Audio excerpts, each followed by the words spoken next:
how does a range of a donk looks like? But there are different type of donk bets, right? Every one of you has faced a lot of donk bets yet, I guess. So they are what kind of donk bets do you see normally? Like which sizings are typical?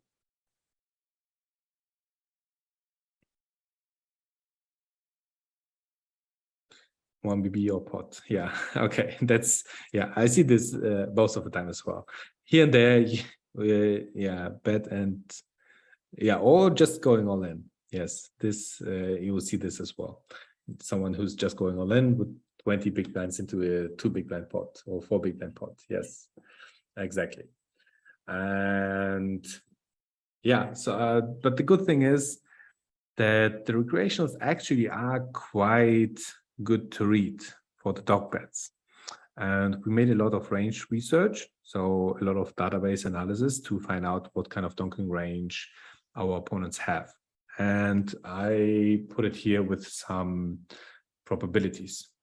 And the main part of our opponent's range, if someone is donk betting the 1 BB donk, are really low pairs or mid pairs.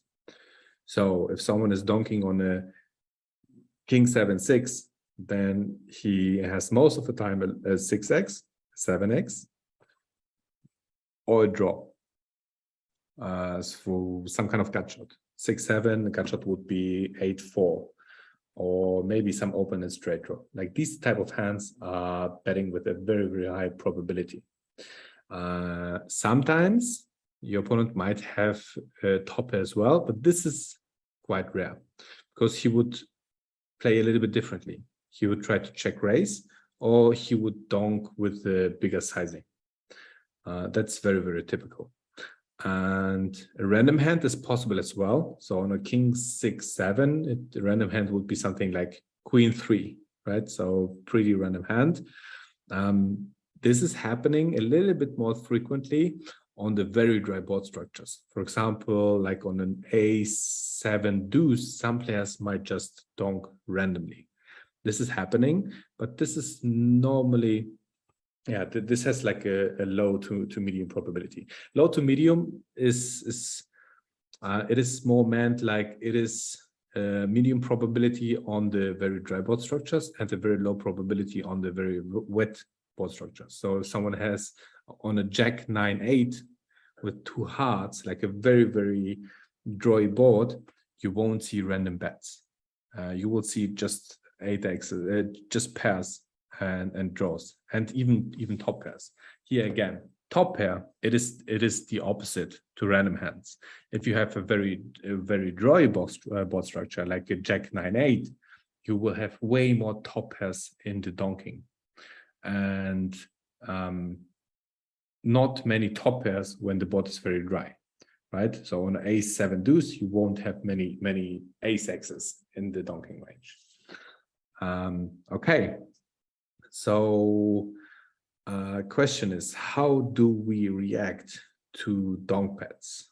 Yeah, maybe someone wants to try to give like some kind of general advice here, or maybe a rule of thumb or something.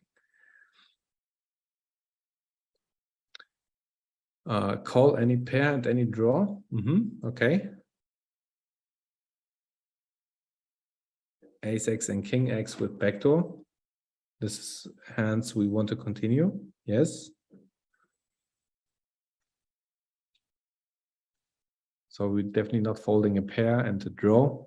And we are calling hands that have some showdown value and some backdoor capability. Maybe some low overcards like Jack 10, Queen 10 with backdoor. Yeah, hands that have like 2 overcards to the mid pair with some backdoor equity, right? So on a King 7-6, it would be a hand like maybe Queen 9 or something, right? Maybe Queen 9 with 2 hearts, so we have some backdoor flush draw, backdoor straight draw, etc., and 2 overcards to the mid and bottom pair. Yes, these hands are very good for continuing. So already a pretty good advice here. And Yeah, definitely agree with that. And we will take a look at a couple examples because raise air, yeah, that's a good point. I would say no.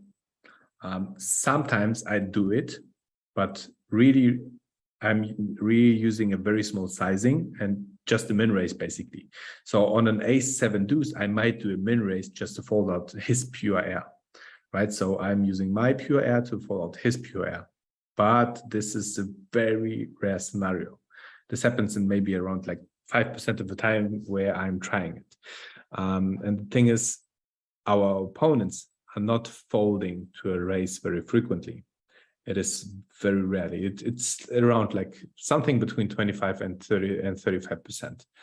And therefore, we shouldn't raise our air. Like it doesn't make too much sense to raise on a range that consists of mainly consists of low pair, mid pair, and draws, because you won't have fold equity with low pairs, mid pairs, and draws. Yeah, except where the random hands have a medium probability, and these are the dry boards. But we should make it still very carefully. On the other hand, if you have a very strong mid pair, like hands that beat a mid pair, we should be very aggressive with our raising and not slow play too much. Yeah, that's the same the same reason why we don't want to raise air. Okay, so this is for the 1BB donks. And what changes if we are facing a big size donk? So very often a pot donk. How does the big size donking range look like? And I also put a couple of probabilities here. And like, it doesn't, like the difference is not too big. The main difference is that the big sizing is stronger overall. It is stronger overall, so there are more top pairs in the range, like medium to high probability to have a top pair, and yeah, it is very pair heavy. So if someone is betting betting a pot size, then it's very likely low pair, mid pair, top pair, some kind of draw, and very low probability that it is air.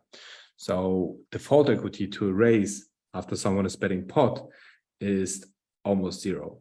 And the probability that someone is second barreling after he bet very big on a flop is very high. And you have to keep that in mind. Why? Because you can't call the backdoor hands. You can't really call even hands like gut shots with one overcut or something. You need to be very tight with these big size donks, because we just will be able to see one more street and not two. And this changes a lot. Like, we are not seeing the river very often after someone is betting so big. So our strategy will be quite different to the strategy if someone is betting small, even though the range is somewhat similar. Okay, so some questions here. If not, I'll just go to the hand examples. I marked a couple of hands. Yeah, I think when I analyzed this pot, there were like 50% of hands of pots where I had the opportunity to see bet, and the other ones were when our opponents were donking. So very yeah, very often happening. Would we call a second pair with a jack and bigger kicker? Yeah, let's hope we find one. We'll do it on an example. Okay, so we'll see a small donk or a medium donk, and then we'll just talk about the ranges, how we would play our range. Okay, so here we go again. No 3-bet. Okay, So first spot. So we have an ace jack. We are getting called from the big blind, and we are facing 1BB bet. What kind of hands would we want to raise here, and what kind of hands would we want to call here? And yeah, who wants to try? Maybe Katalin, you are just doing it. You are already in the mix here. Ace X and second pair Jack X kicker plus you would raise. And yeah, I think that's a very good good range. I would raise any X, any Ace X. So even Ace Deuce is a raise in my opinion here. And 7X with a good kicker. I think Jack X is already enough. Should be a raise here. And I would go for like 3.5 big blinds or 4 big blinds. We might even go for a 5 big blind raise here. So not too small, just go very big, and don't just do a 3X because the pot is already big, right? So it's not his bet size that should determine our raise size. Our raise size should be dependent on the pot. So we should raise quite big here. And our opponent will call too much anyways. So he will call it 7X's, 6X's, maybe not no matter the sizing, but it doesn't really matter if we are raising 3X or 5X. So we should go for a big raise. And you see, I'm even going for a 5.65 raise here. Opponent is folding. It's fine. It's fine. Most of the time he's not folding, but then 20-30% of the time your opponent is folding. Maybe he just had air, or he had some queen high or whatever, right? So yeah, I think definitely raising here and a good range. What about draws? What if we have a draw here? And maybe someone of you wants to say your thought process. Let's say we have 8-9 of spades or something. What do we want to do?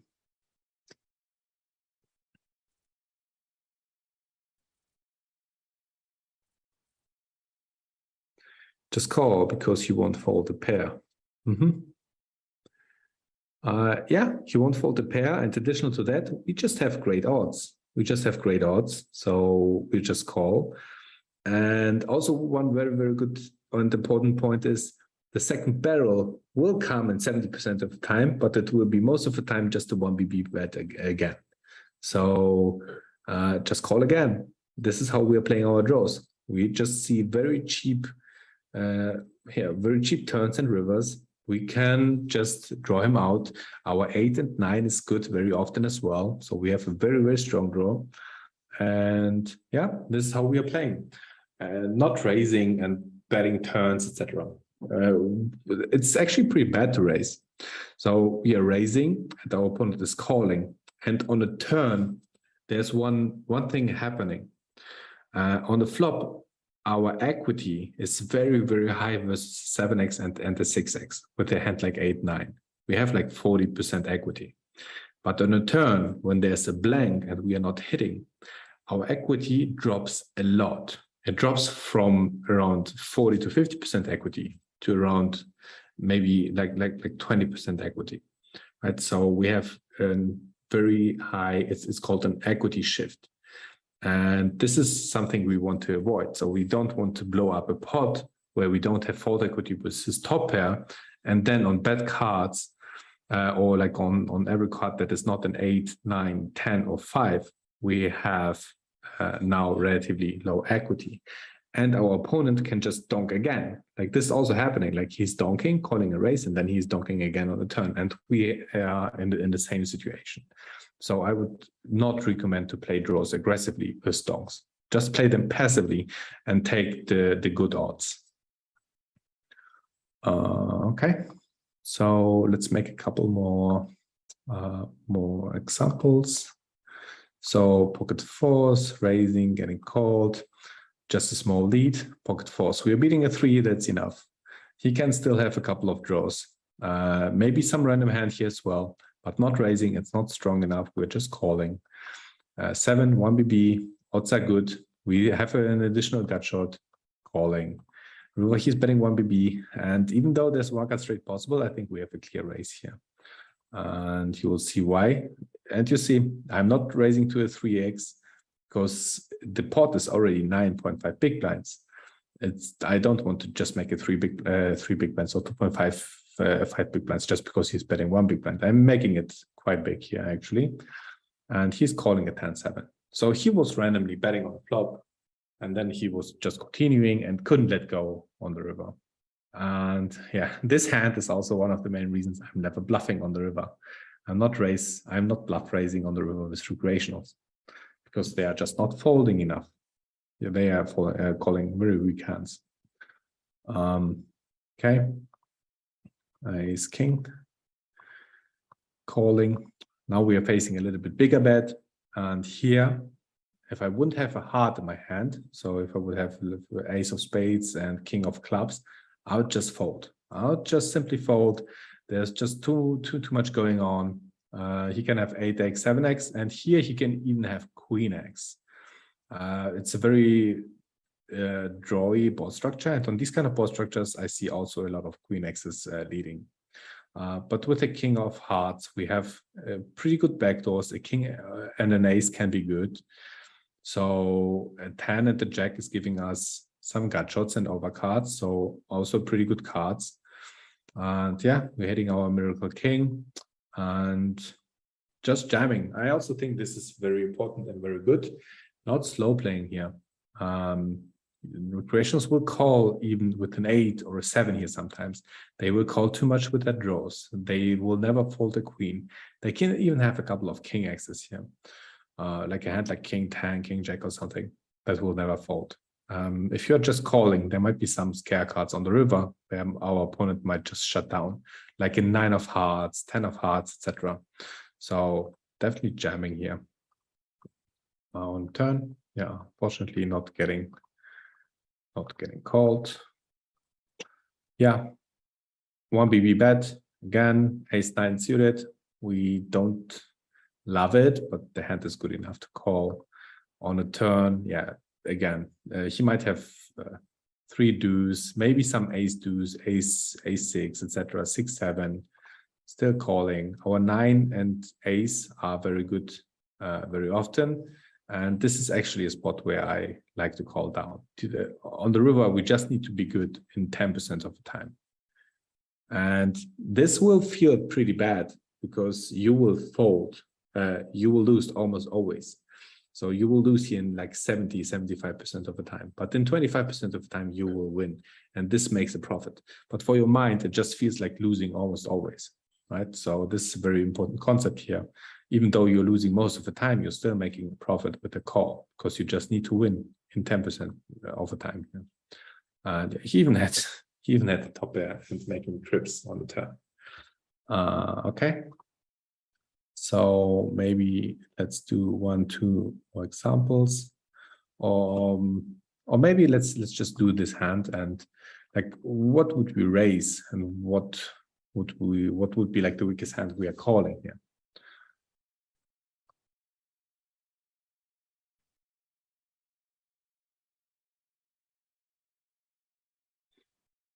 Let's say, what if we have like pocket 6s here, or maybe an ace 5, king 5? What are we doing with these hands?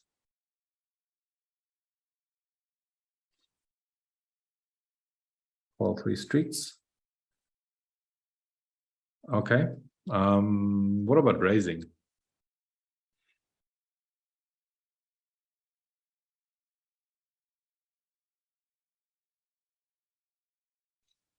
Okay. 6s call. Okay.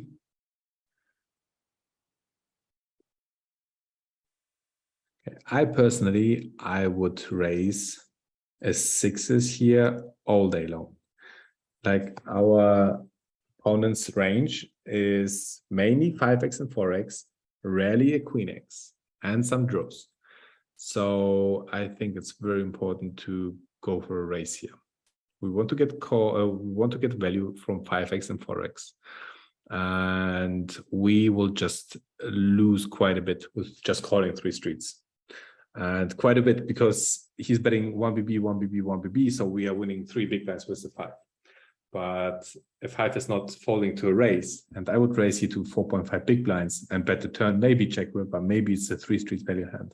So I might even get it in here with a 5 and win 24 big blinds. Here and there, opponent has a queen, yes, but it is really way more likely for him to have a 5, 4, or some random hand here. And also with random hands, having a little bit of protection is also quite important, right? So if he is just donking like an 8, 9, we want to fold it out. We don't want him to hit a 9 or an 8 and draw us out, right? So especially the 6s is a very important raise here, and not just a call, not just a call. Okay, I hope it makes sense.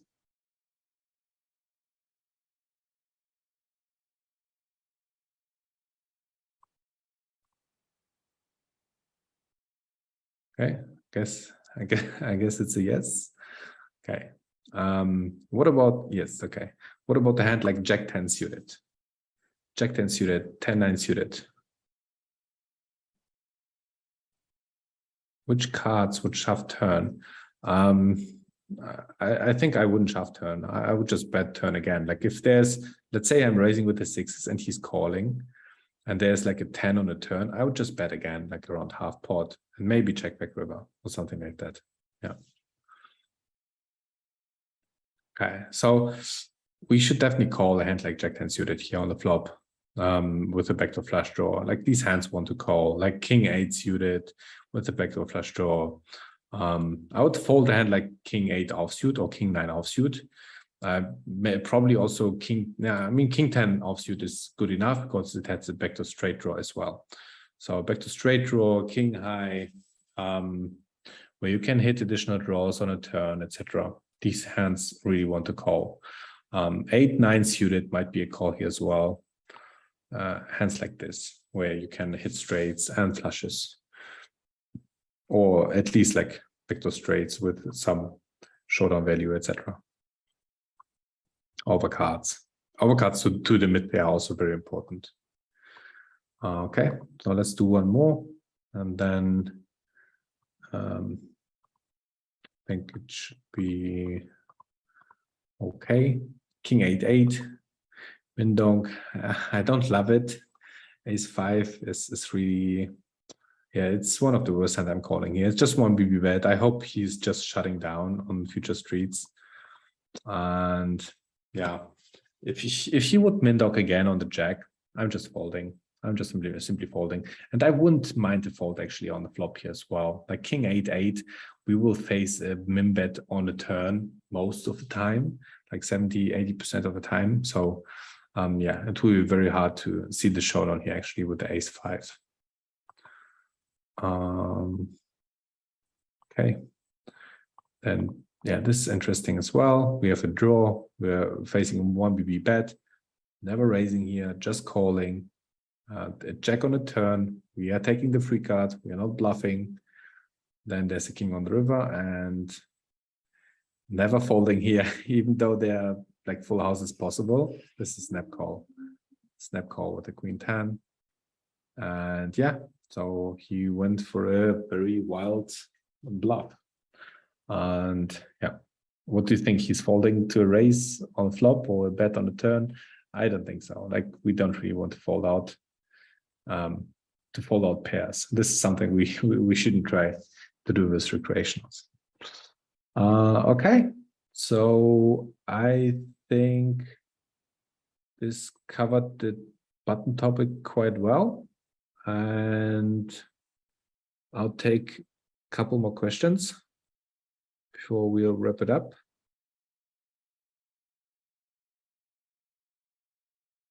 Okay, yeah, no problem.